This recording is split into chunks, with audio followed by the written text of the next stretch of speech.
Hello, welcome to our video on effective communication in higher education. My name is Ashley Watts. I teach ELA in a rural, low-income middle school in Spartanburg, South Carolina. I've been teaching for about 7 years. This is my second year with seventh grade. I'm accustomed to working with a little bit older kids, but that's what I'm teaching for this year. Next year, I actually go younger and teach sixth grade. But this video deals mainly with Adarian adult Smith report to learners. the front office to So, the leave. purpose of this video is to Adarian discuss Smith, front office communication to leave. in the classroom of adult learners.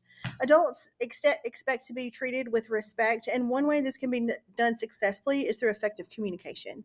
Although most people tend to avoid conflict for fear of retaliation or banishment from a social group, a problem that is never articulated is unlikely to be solved.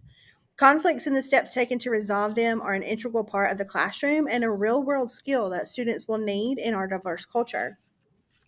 So, before we begin discussing the ways to proactively and reactively deal with communication and conflicts within our secondary classrooms, let's look at some of the reasons that these breakdowns in communication can occur. First, different agendas, perspective, and personal styles. In some cases, students disagree because they have different goals and agendas when trying to accomplish something, and this can lead to tension within the classroom. For example, one student may not work as diligently group project because they only need the bare minimum to pass a class, while another may be trying to maintain a specific grade point average to keep their financial aid. So the amount of work that needs to be done can be disparaging, um, and um, create some conflicts because you have that one student that's really stressed out about a grade and wants to do their absolute best, and the one who just needs that, just to barely eke by. And so they may not put the same amount of work into there because their goals are different. And then that leads to some conflicts in the classroom. The second is perspective. Each student in a classroom is led a different life with different experiences, which define who they are and influence their thinking and their learning. Due to these differences, the importance of some materials may be different for each student. Encouraging students to share their personal experiences and their perspectives when working with others or during class discussions can help in understanding where another person is coming from and prevent conflicts. This is helping your students learn empathy and how to work with people who may not be of the same culture or the same mindset that they are. And that is, again, a real life skill. Lastly, they have different personal styles. Some students may procrastinate while others need to complete an assignment early. Some students may have great communication skills while others may not talk at all. Being cognizant of personal style and allowing students with the same style to collaborate can sometimes cut down on the amount of conflict in a classroom. I know as a student, I do not prefer group work. I have a standard that I hold myself to.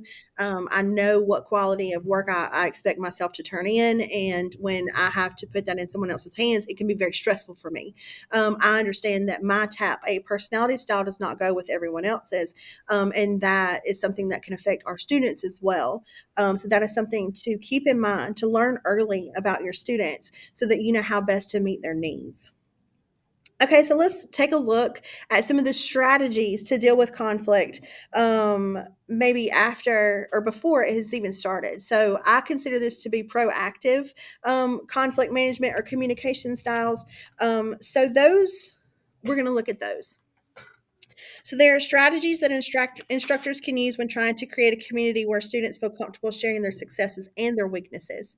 This environment is integral in student success, especially in the secondary learning environment. Here are some strategies that can be used to create an environment that breeds effective communication.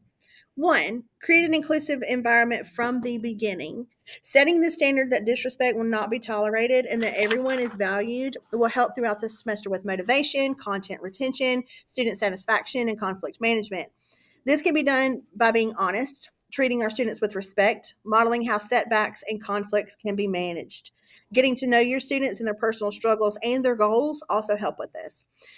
Um, to accomplish this at the beginning of the school year, I know this sounds very, very overwhelming, especially for new teachers, but you can do this really easily by doing a quick get to know you activity at the beginning of the year to assess our students' goals and needs. Ask them basically, why are you here? Why are you taking this class? What do you want to do? What do you want to be when you grow up? And to be able to help them meet those needs. I also like to ask my students, what are you really good at in English, and what are you not so good at? Like, what do you know we're going to need help with? And then I like to find the resources to help them with those certain things. The second strategy is to know my audience. Using the tone and diction needed to communicate knowledge on a level everyone will understand in my classroom is instrumental to their success. This includes how I interact with students in front of other students and behind closed doors. Being respectful and helpful in my interactions makes students buy into my class more and leading to less issues. And the last strategy I can use is consistent and helpful feedback. Adults not only need to understand why they are learning something to be effective, but also how they are progressing towards those goals. Like just a little check in to let you know that you are getting there, or, okay, we had a little bit of a setback this week and let's try something different. Um, Taking the time to provide Amanda Smith, relevant, report to the front specific office prepared feedback. to leave. Adarian Smith, front office prepared to leave. Sorry, help students see where their strengths are and where they need to improve. It's important to address not only the needs as it pertains to the class and not attack character flaws or any other annoyances. So it's always great to say, okay, like I know that you are so smart and you're doing so great in this, but like we really need to look at your time management or we need to look at your resources because you're losing things. Your goal is to keep it helpful. I like to use the 2-1 strategy. So I tell my students 2 things that they're doing really well and 1 thing that they need to work on. That way they don't feel like I'm completely attacking everything they do and they still have confidence that like, okay, I am doing a great job in these 2 areas. I just have this one place that I need to work on. And then it feels more manageable because it's one goal. Like even if a student has 17 things wrong with an essay that they wrote, I find the one mistake most. And then that's the one that we're going to go for. Because if I come with to a student and I say, you have 18 things wrong with this essay, that feels unmanageable. And I never want to discourage a student from doing their best and getting their education. All right. Although we are trying to have effective communication and prevent any kind of conflict, sometimes students are still going to disagree. They're going to disagree with each other. They're going to disagree with me as a teacher. And so it's important to understand how to help with that. Um, our job as instructors is to be able to de escalate tensions and help students resolve their issues so that stasis in our classroom can occur. The following 2 strategies can be used in either type of conflict, whether it's student to student or student to teacher. First, when we just see that there is a problem, we need to guide our students through this process. They articulate, they understand, and are able to clearly explain to me what the problem is. We empathize, so we acknowledge the other person's point of view, and then we try to better understand where they are coming from. And then we are courageous. We have courage. An honest conversation recognizes that different perspectives will propel us both forward, and honest, deliberate conversations can be very difficult, but they are very necessary. And teaching a student how to effectively communicate when there is a problem is a huge life skill that deals in every part of our lives, in our personal lives, in our work lives, our communication with our children, our spouses, where we are at work. All those are incredibly important. And so when you can teach a kid or a student or an adult how to deal with that conflict in a constructive way so that everyone is heard and everyone gets what they need out of that situation is an incredible life skill. All right, the second thing that we can do is, although it's difficult, instructors can coach students to separate feelings from facts and identify the issues that affects their productivity or the outcome of that collaboration that they currently find themselves in.